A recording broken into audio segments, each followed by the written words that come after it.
प्रेम से बोले शंकर भगवान की जय। मैया गौरा पार्वती की जय।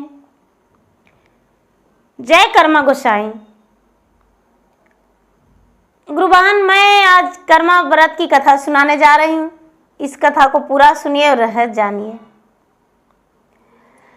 आधी नहीं आधी सुनने में कर्मा महाराज नाराज हो जाएंगे, पूरा सुनने में कर्मा गोसाई दया करेंगे, दया बरसाएंगे, जीवन खुशी और धन्य हो जाएगा, कोई प्रकार का कोई दुख नहीं होगा। जय कर्मा गोसाई। सबसे पहले कर्मा व्रत जो है भाई के रक्षा के लिए बहन करती है, और कर्मा व्रत जो है भादो मास में एकादशी के दिन, शुक्ल पक्ष एकादशी के दिन पूरे दिन उपवास रह के और शाम के समय में सूरज डूबने के बाद कर्मा व्रत की पूजा होती है। सुबह सुबह जल्दी से जागकर और सभी लोग कर्मा गोसाई के पूजा करते हैं, और पूजा करके उसके बाद पानी में ले जाकर उनका प्रतिमा को डुबाते हैं, झार काशी को परवा कर देते हैं पानी में। उसके बाद जो भी व्रत करते हैं वो भोजन करते हैं। कर्मा के दिन या कभी भी गरम चीज नहीं फेंकना चाहिए कोई जगह पे। कर्मा का दिन तो बिल्कुल नहीं। तो चलिए हम कथा को और बढ़ते हैं। कर्मा और धर्मा दो भाई थे। दोनों भाई में बहुत बड़ा प्रेम था, कोई प्रकार का कोई अनबन नहीं था। कर्मा और धर्मा दोनों व्यापार करते थे। कर्मा धर्मा दोनों व्यापार करते थे। कर्मा जो थे बड़े सीधे स्वभाव के थे, लेकिन उनकी पत्नी बड़ी मलिनता के साथ रहती थी, किसी को मान सम्मान नहीं देती थी, सबको अपमान किया करती थी। कर्मा जो थे व्यापार में गए हुए थे, और धर्मा के पत्नी दोनों घर पे थे। धर्मा ने अपने घर पे बड़े उत्साह रखे, भोजन पे पूरे गांव वाले के न्योता दिए, लेकिन कर्मा को कोई परिवार को उनका बच्चे का और कर्मा के पत्नी को खाने पर नहीं बुलावा दिए। कर्मा की पत्नी बहुत दुखी हुई और मन ही मन क्रोधित होकर सोचने लगी कि मेरा भी पति आएंगे तो हम भी बड़े उत्साह से अनेक प्रकार के भोजन बनाएंगे, व्यंजन बनाएंगे और खाएंगे, पर धर्मा को हम नहीं पूछेंगे। धीरे धीरे समय बीतता गया और कर्मा भी व्यापार से लौट आए।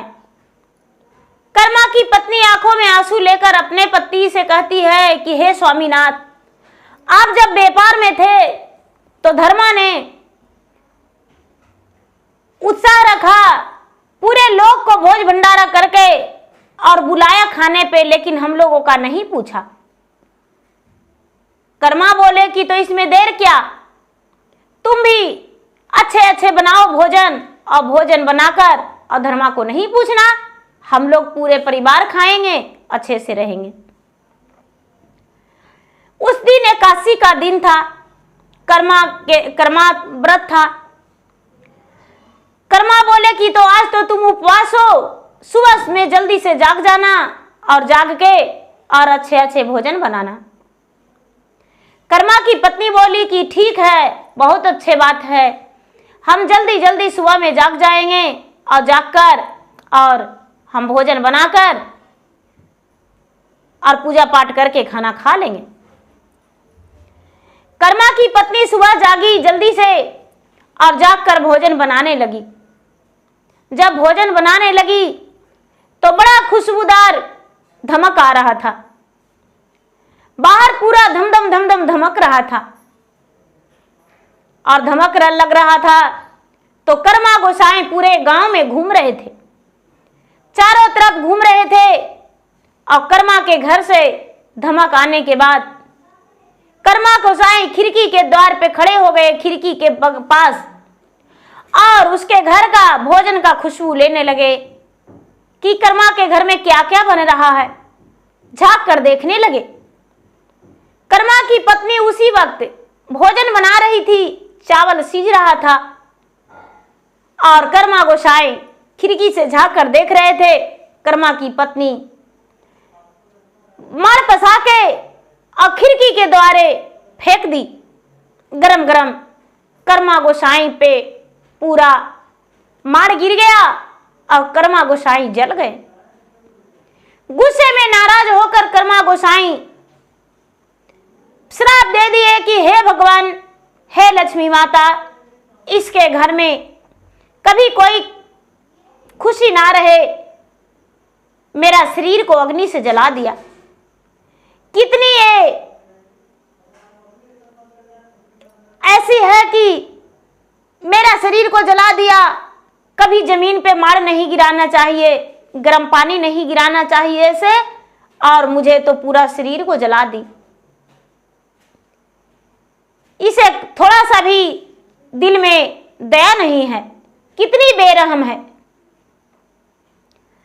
कर्मा गोसाई वहां से चल दिए। चलते चलते चलते चलते चलते सरोवर में जाकर जल समाधि ले लिए।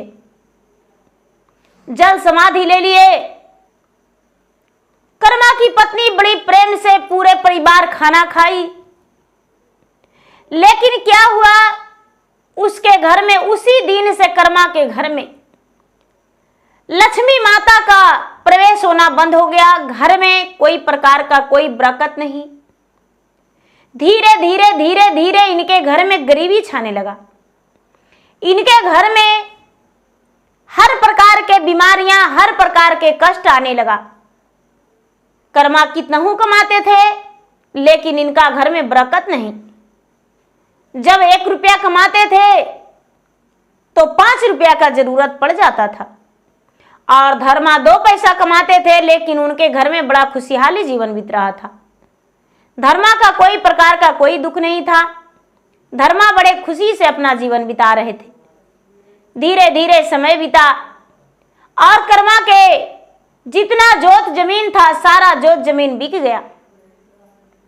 धर्मा के घर में त्राही त्राही हो, कर्मा के घर में त्राही त्राही हो गया।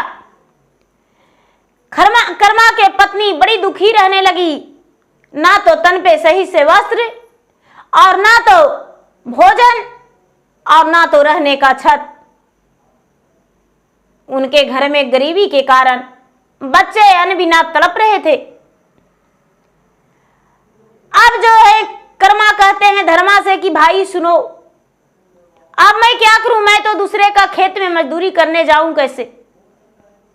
मेरा इतना बड़ा नाम था, यदि तुम चाहो तो तुम्हारे खेत में मैं काम करूं, दोनों पति पत्नी, और तुम्हारे ही खेत में काम करके और अपना घर में लाएंगे, मजदूरी दे देना, कोई नहीं जानेगा। धर्मा बोले भैया ऐसे कैसे हो सकता है? आप मुझसे चाहे जितना रुपया ले ले भैया, जितना चावल गेहूं ले ले, लेकिन मैं मजदूर की तरह आपको नहीं खटवा सकता हूं। कर्मा कहते हैं नहीं भाई, कई दिन गुजारा होगा, हम तुम्हारे घर में, तुम्हारे खेत में बड़े लगन से काम करेंगे और दूसरों से भी करवाएंगे। धर्मा बोले कि तो ठीक है भैया, आज से ही आप मेरे खेत में लग जाइए। कर्मा और कर्मा की पत्नी दोनों धर्मा के खेत में काम करने चले गए। जब भोजन के समय हुआ तो धर्मा और धर्मा की पत्नी दोनों मिलकर भोजन लेकर गए। कर्मा और कर्मा की पत्नी बड़े स्नेह और लगन से काम कर रहे थे और दूसरों से भी करवा रहे थे। धर्मा बोले भैया खाना लेकर आए हैं, आप दोनों खाना खा लीजिए। कर्मा कहते हैं कि नहीं भाई, मैं तो घर का हूं, सारे लोग का भोजन दे दो, हम पीछे खा लेंगे। धर्मा ने सबको भोजन कराने लगे और एक भी रोटी उनके पास नहीं बचा।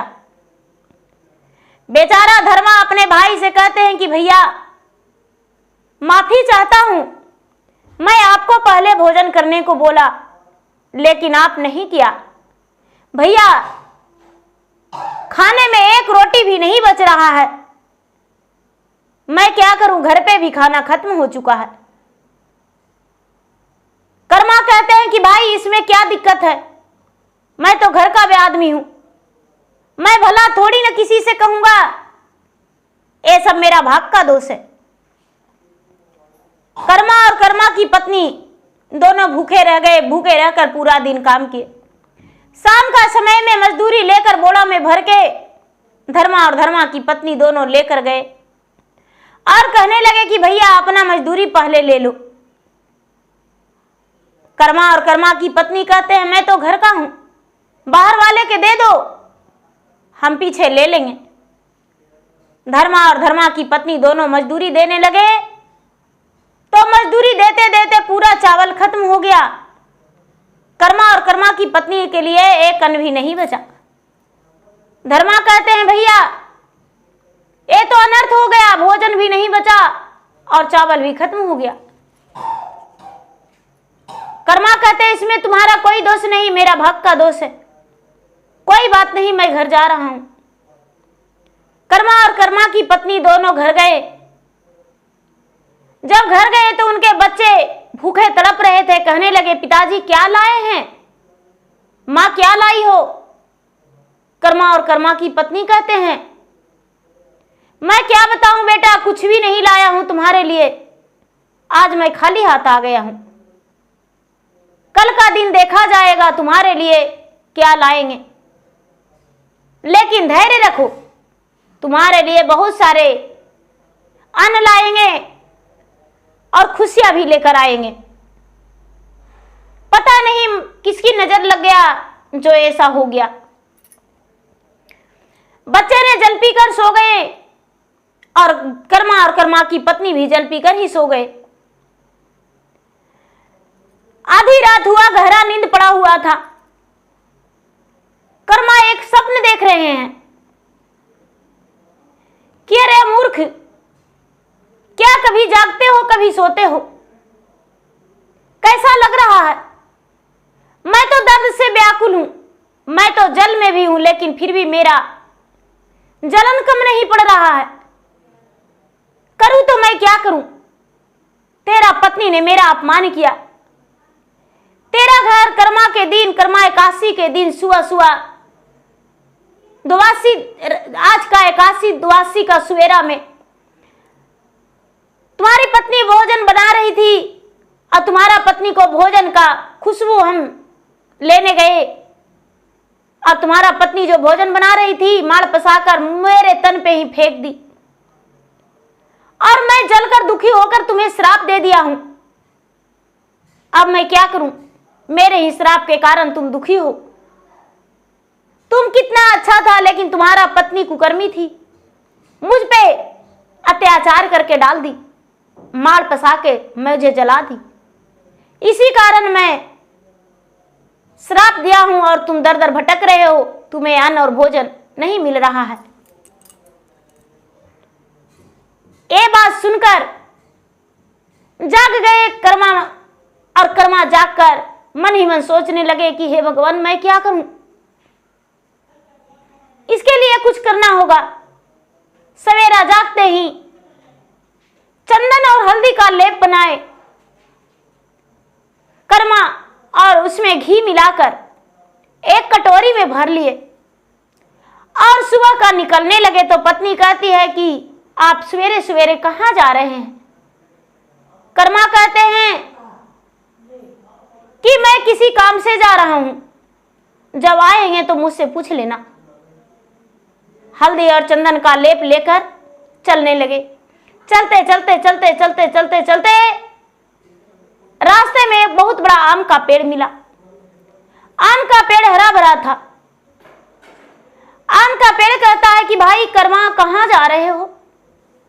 कर्मा बोला मैं तो कर्मा गोसाई को मनाने जा रहा हूं, हल्दी का और चंदन का लेप लगाने जा रहा हूं। अरे भाई मेरे बारे में थोड़ा पूछ कर आना, आखिर क्या बात है जो मेरा फल कोई नहीं खाता है। मेरा वृक्ष में फल तो लगता है लेकिन कीड़े पड़ जाता है। अच्छा ठीक है पूछ कर आएंगे।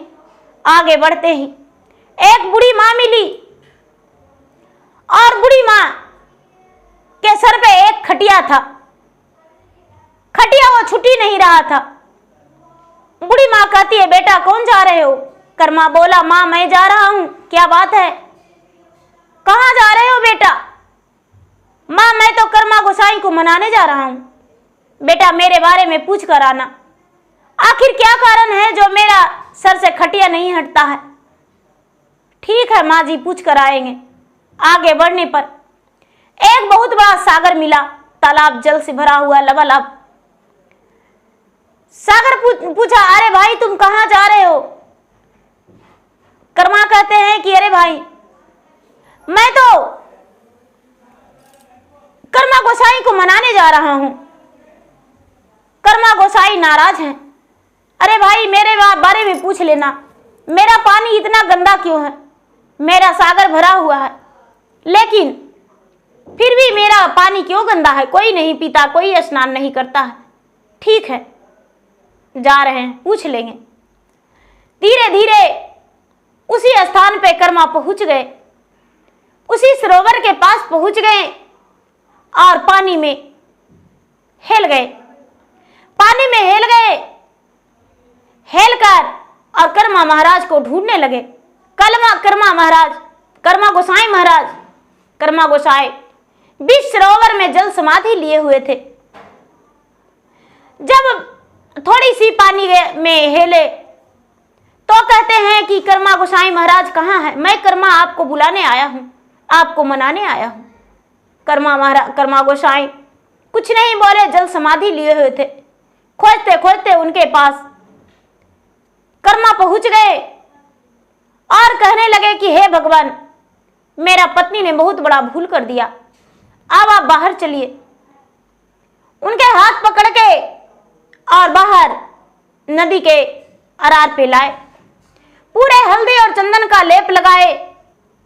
उनका शरीर जो था जलन कम गया। जब जलन कमा तो कर्मा कहते हैं कि महाराज आप वापस चलिए अपने स्थान पे। आप जल समाधि क्यों ले लिए थे? क्रोधित होते हुए कर्मा गोसाई सारी बातें बताए। ठीक है भगवान, मैं आपसे क्षमा मांगती हूं, मुझे क्षमा कर दीजिए। उसका गलतियां को क्षमा कर दिए कर्मा के पत्नी को और उनके साथ चलने लगे। चलते चलते चलते चलते चलते चलते उसी सरोवर के पास पहुंच गए। सरोवर ने पूछा कि क्या कर्मा मेरे बारे में पूछा? सरोवर कर्मा बोला कि अरे मेरे साथ ही तो कर्मा गोसाई हैं, इनसे पूछो। कर्मा गोसाई बोले, अरे तू दूसरे को देखकर और सुख जाते हो, तुम्हें तो दूसरे को देखकर खुशी हो जाना चाहिए। इसीलिए जो भी आते हैं, जिस गाय आती है तुम्हारे सरोवर सूखा हुआ देखकर तुम्हें श्राप दे देती है। कोई स्नान करने आते हैं तो तू गंदा धारा बहती हो, इसलिए तुम्हें श्राप दे देते हैं लोग। इसीलिए तुम्हारा सरोवर में कोई नहीं पानी पीता। यदि अच्छे पानी पिलाओगी तो सारा लोग पिएंगे। ठीक है, आज से ऐसा नहीं करेंगे, हम सबको पवित्र करेंगे, सबको जितना हूं पाप रहेगा सबको धो देंगे। गंगा धारा में उमड़ने लगे, बहने लगे। कर्मा गोसाई बोले कि तू तो सबको पवित्र करने वाली हो, सबको पाप को धोने वाली हो, फिर भी तू ऐसा करती हो, इस कारण तुम्हारे पास कोई नहीं आता। गंगा लहरा में बहने लगे। आगे बढ़ने पर वही बूढ़ी मां मिली जिनके तन पे खटिया पड़ा हुआ था। जब खटिया पड़ा हुआ था तो बूढ़ी मां बोली कि बेटा कर्मा मेरे बारे में पूछा। कर्मा बोला कि मेरे साथ तो कर्मा गोसाई हैं। कर्मा गोसाई को हाथ जोड़ती है बूढ़ी मां बोली, हे कर्मा गोसाई, मेरे तन पे खटिया क्यों पड़ा हुआ है? और नहीं तो मेरा मृत्यु होता है और नहीं तो मुझे चैन मिलता है। कर्मा गोसाई बोले कि ये बूढ़ी मां तुम नहीं जानती हो, आज तक मुट्ठी भर किसी को अन्न नहीं दी हो और जो भी रहता था सर पे बोझ बना के रखती थी। कभी जीवन में किसी को दान नहीं दिया, इसी कारण तुम्हारे साथ ये सब हो रहा है।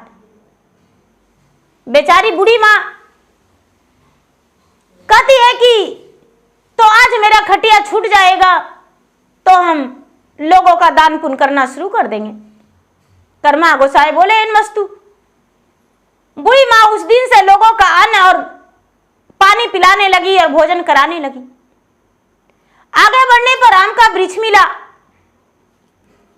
आम का वृक्ष पूछा कर्मा से कि भाई मेरे बारे में पूछा।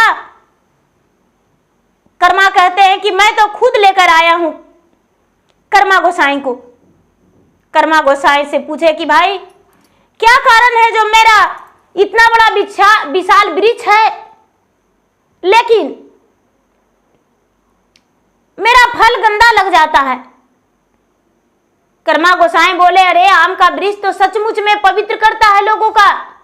आम का लकड़ियां हवन में लगता है, आम का लकड़ियां से पूजा की जाती है, आम का डाल से लोग दतवन करके व्रत करके दतवन करते हैं, पल्लों से जल छिड़कते हैं, उसका फल जो है भगवान को अर्घ देते हैं, पूजा करते हैं। लेकिन चंदन से भी ज्यादा तुम्हारा डाल से पत्ते तक सब काम में आता है, लेकिन तुम क्या करते हो? लोग तुम्हारे पास आते हैं तो तुम हवा देना बंद कर देते हो कि मेरा छांव में नहीं बैठ सकता। इसीलिए लोग के श्राप के कारण तुम्हारा ये दशा हुआ। ये बात सुनकर आम का वृक्ष बोला कि हे कर्मा गोसाई, आज से हम लोग का मीठे फल खिलाएंगे और ठंडी हवा देंगे, कभी किसी के साथ अन्याय नहीं करेंगे, न्याय करेंगे। वहां से कर्मा गोसाई आए। कर्मा गोसाई तो कर्मा क्या अपना घर लेकर आए। कर्मा ने क्या किए कि कर्मा के डाढ़ लाए और कर्मा के डाढ़ लाके और उसे स्थापना देकर और कर्मा गोसाई के बड़े धूमधाम से पूजा किए। शरबत, मीठा शरबत, गुड़ का शरबत घोर के और कर्मा गोसाई को पिलाए। कर्मा गोसाई को पिला के और प्रेम पूर्वक कर्मा गोसाई के पूजा किए और पानी में उनका प्रवाह किए और सभी को बताए कि देखिए कोई भी माता एवं बहना कोई भी हो, कभी गर्म चीज जमीन पे नहीं फेंकना चाहिए।